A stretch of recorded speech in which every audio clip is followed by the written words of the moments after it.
In the ancient history of the continent of Elistan, there once existed a mysterious and glorious empire known as the Solma Empire in the south. The Solma Empire was ruled by priests who worshipped the sun god and held supreme power and prestige in the country.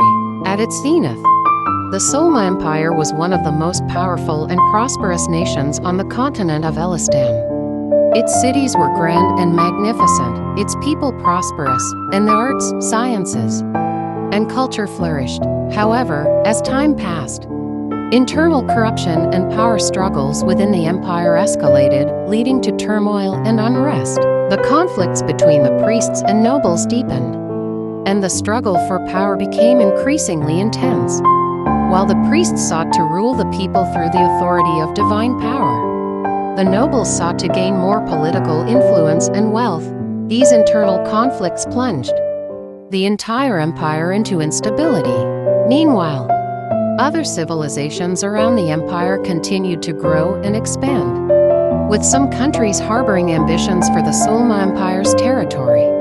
The invasion and aggression of neighboring countries exacerbated the crisis facing the Solma Empire. The shadow of war loomed over the entire continent, and the lives of the people were greatly affected.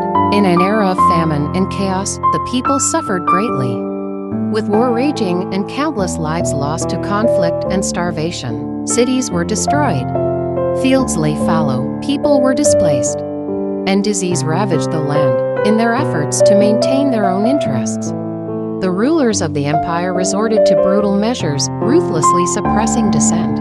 However, this brutal rule and continuous warfare brought no benefits to the people.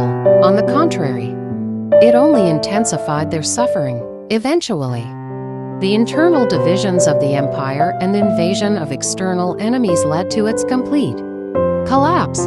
With the fall of the empire, the situation on the entire continent became even worse. Wars raged, famine spread, and people lived in misery with no escape. City-states fell into conflict, and bloodshed and destruction became commonplace. The ancient civilizations gradually disappeared into the annals of history, leaving behind only ruins and lamentations. Yet, even in the darkness, people clung to hope. They remembered this history, deeply reflected on past mistakes, and sought a way forward. They believed that beyond the darkness, there would eventually come light, bringing new vitality and hope for the future.